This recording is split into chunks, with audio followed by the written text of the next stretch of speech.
This is I-71, 75, just south of Cincinnati. We had to wait till 9 o'clock because there's a curfew here in Boone County. And we're not gonna go like that, like the Google Maps leads me straight through Cincinnati. I have to go on 275 and go west into Indiana.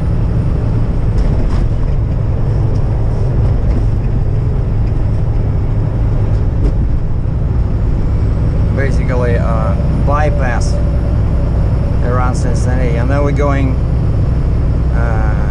275 north and east, and then we catch 71 to go to northeast towards Cleveland, and then 271, and then 90. And there's pretty much no detours. Just when we are near Buffalo, they allowed me to go on the tollway because I'm legal height. But near Buffalo, we have to go on New York 5 for some reason. From I-90, we take, I think it's like 171 to go west, and takes us to New York 5 that goes north, and then we catch I-190 from New York 5, and then we go north towards Niagara Falls and the bridge. And because it's a multi-lane highway, so the pilot follows me. And I need this guy because I'm super long. I think with this truck, when I enter Indiana, the wheels will still be in Kentucky.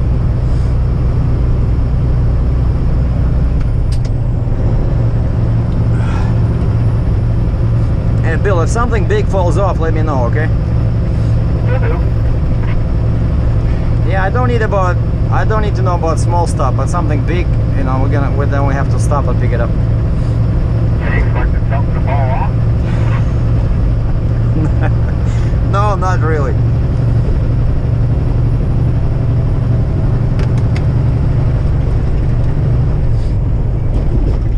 I always say this joke to, you know, pilots, and some of them are like, okay. Like, not all of them understand the humor, because, you know, they're behind me, right? Something falls off, you know. So basically, it's a bit of a cruel joke, because the guy is behind me. Like, if something falls off, they start thinking, uh-oh. And yesterday, this guy calls me. He says, "I'm Bill. I'm your pilot." I said, "Okay." I said, "What are you driving?" And he says, Dodge Caravan. And I said, okay, Dodge Caravan is okay, but I said, if you told me you were driving a Ford, we'd have to find another pilot. Because I said, I just switched from Ford Mustang to a Dodge Challenger. I said, but Dodge Caravan is good. And he started laughing. And he's from New York. Because yesterday I was calling all the numbers here, like local companies. Everybody's booked until Monday, or they're just a very small company, they only have one car, you know. And then I remember this guy, his company, they're in Buffalo, and he has about 100 cars. So the guy is just the broker, and he has guys like Bill, you know, driving their own vehicles. And so I called him as a last resort, because I thought, you know, maybe somebody from New York will be interested in coming here, because I'm going back to their home. And turns out this guy Bill was finishing another job in Louisville. You know, he was escorting somebody from New York, like oversized, right? And so he says, yeah, I'll do it. I think the way it works, like this guy, the broker, he sends a message, or they have like a load board or something, because this guy mentioned the word post. He says he posted late last night, so I think they're using some kind of like an electronic board or something. I'm not sure how it works.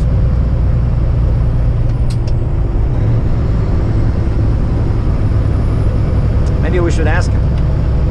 Hey Bill, so how do How do you get these listings? Like you said, the broker posts this somewhere. Like you guys have some kind of electronic board or something? Yep, it's called load board. Normally, Tommy or the secretary would, you would have called in and she'd have went around and looked and she'd have called me and said, hey, Bill, you're in Kentucky. This gentleman here is in Walton, Kentucky, going to the bridge. You want it? But it was late in the day when you called and everybody was kind of booked up already or wasn't around that Tommy knew. So he puts it on, it's called load alert. And it goes out to a load board, broker board, just like you do for your trucking. I don't know if you use a broker board or, load board. And I pick it up on the internet, it pops up on my phone and it says, and I'm like, well, I'll take that one. Oh, so it's like a generic electronic board where these guys post these oversized loads, right? Pretty much. I mean, you'll call a broker or you can post you're doing it yourself.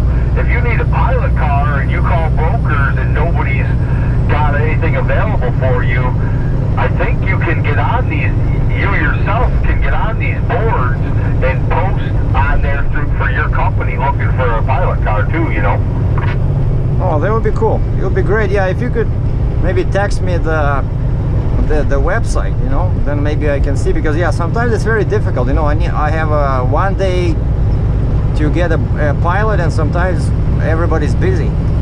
Yep. Yeah, I'll give you the information here. I'll text it to you. It's called Load Alert is the name of it, and you just get on the internet. Like for me, it tells me, they ask for if I'm a company or I'm a pilot car, and I got to put the information in for pilot car, and then for you just put it in for your company name, and that you're looking for things. And I don't know how it goes about how you post anything, but it's pretty straightforward. I mean, it tells you everything you need to know or how to do it, 10-4. Okay, so this 185, exit 185, I think that's what we take, right? 185 will take us to I-275.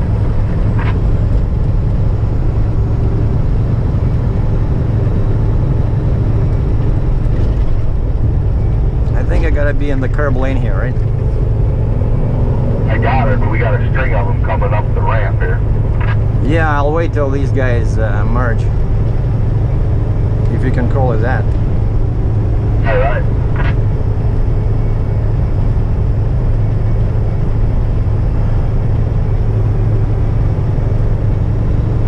Yeah, most, especially cars, they have no idea how to merge.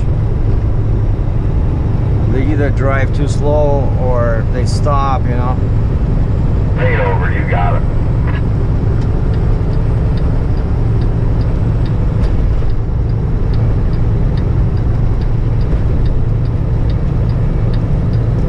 Yeah, because this 275 is right here somewhere. Yeah. Sometimes I go like 3 times through this Cincinnati in a month, and then I don't come here for 6 months, But I know all these roads. It's just sometimes, this guy probably drives through here more often than me. But yeah, see, there's 2 lanes. Exit 185. So we're switching from 71, 75. We're switching to 275. And we're going west. 18 and 4 four-wheelers coming up the ramp. They got dividers, perfect.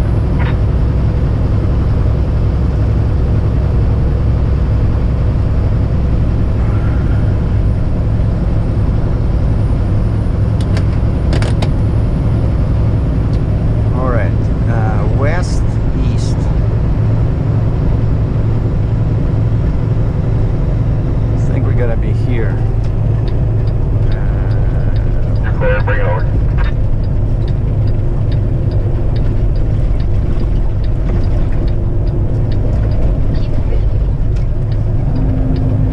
Yeah, I see. I just waited to see if there's 2 lanes going here.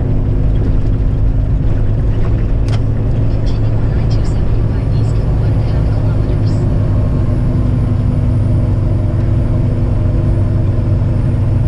That's my my exhaust brake. Okay, I have no idea where. No, I'm joking. I know where my wheels are.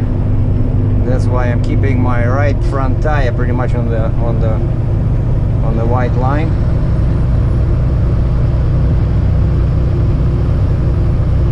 In 600 meters, merge onto I-275 West.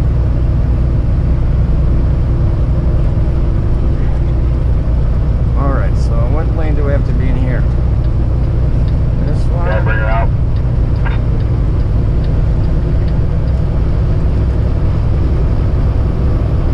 Okay, this one ends. Okay, so this is the proper lane. Okay, I'll stay right here, I would think. Yeah, we can come out one, I guess. Continue on I-275 West for 2 kilometers. Well, this is 2 hours south of Cleveland. I-71. We should have been much further north, but we got stopped at the scale in Ohio, and I ran into the same issue as what I had with the Kentucky. Basically, the guy pulled over me and another guy with a big excavator and gave us both a ticket, but the other guy, his fine was about $200 more than mine because he was his weight was more. And so the guy gave me a ticket, a couple of $1,000, and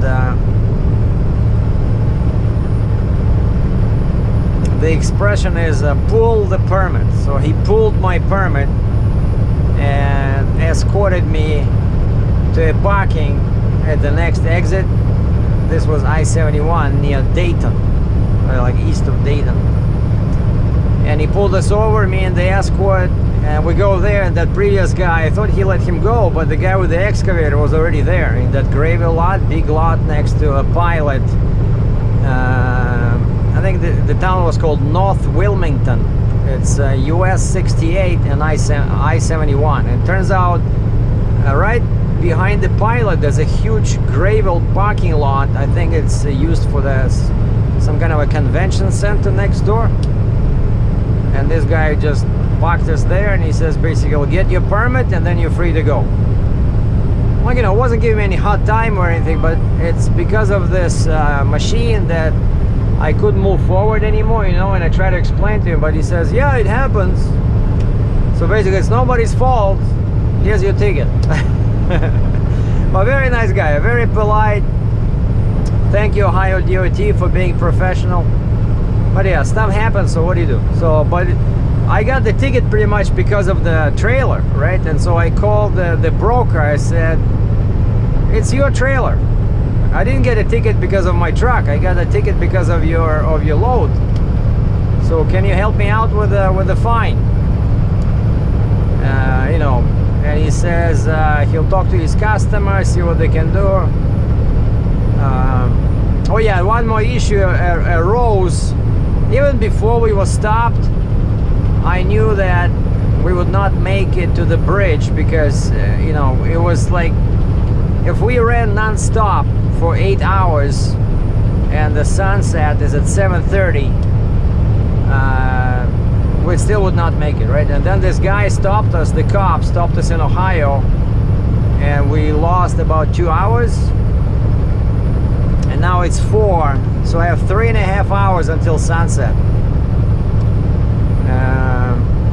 But tomorrow's Saturday, so no New York, but I can drive in Pennsylvania, right? The problem is that there's no track stops between the Canadian Bridge and Erie, PA, or Harbor Creek, where the TA is, Travel Centers of America.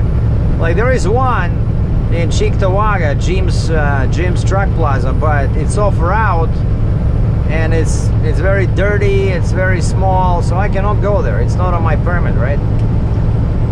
And so we agreed with the escort, with the pilot guy, that he's gonna drop me off. We should be able to make it to Harbor Creek. Yeah, I think it's about 80 miles to 271. So yeah, I think we'll be there like about 7. You know, we're driving non-stop. Ever since we left Wilmington, I have to get out of here, you know, out of Ohio. And then basically I'm gonna park there. I have to spend the weekend there because I won't have time to go, right? I cannot drive after dark, and New York, no travel during the weekend.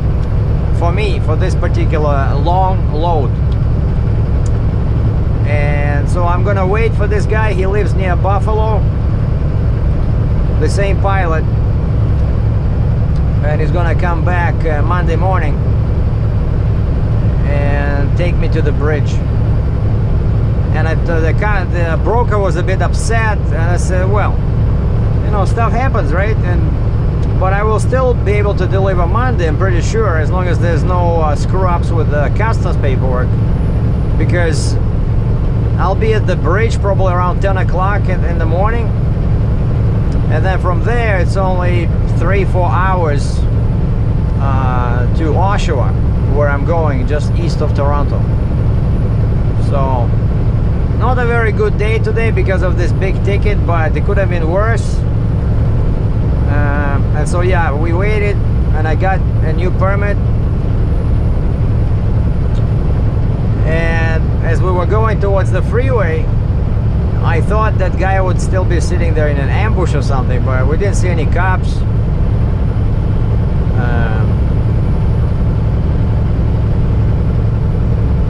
So this is what's happening. So I'm spending the weekend in US with a big ticket in my hand.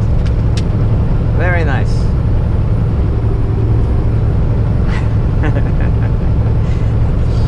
Like sometimes I joke, that's like a lottery ticket, you know, except you cannot win, you always lose.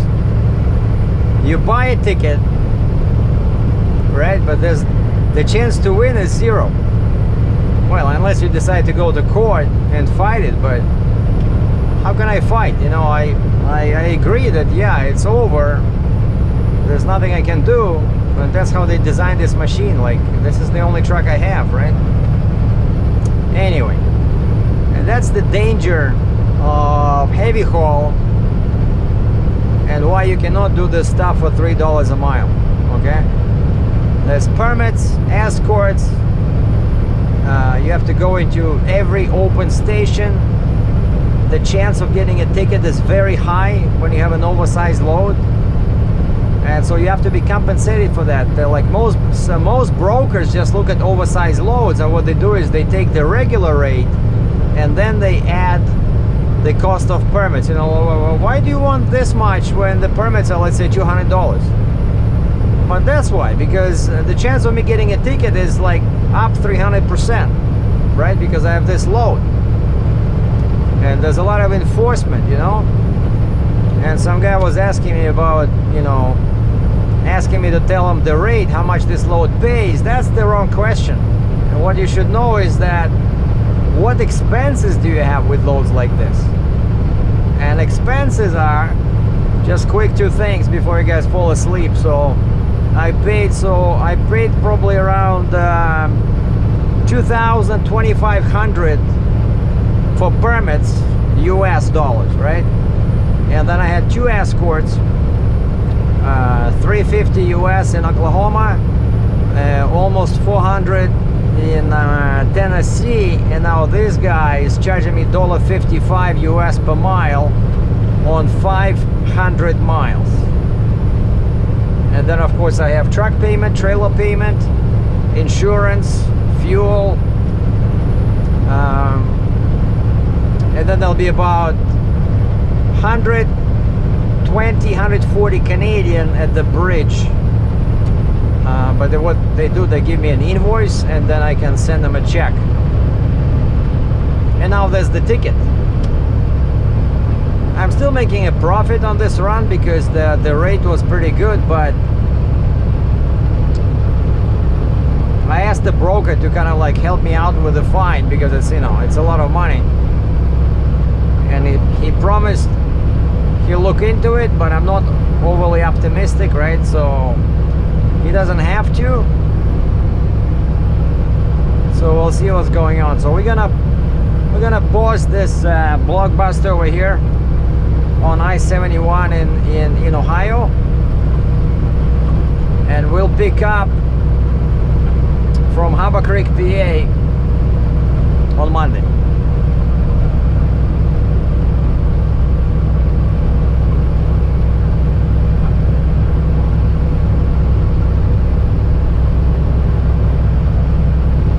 Thanks for watching.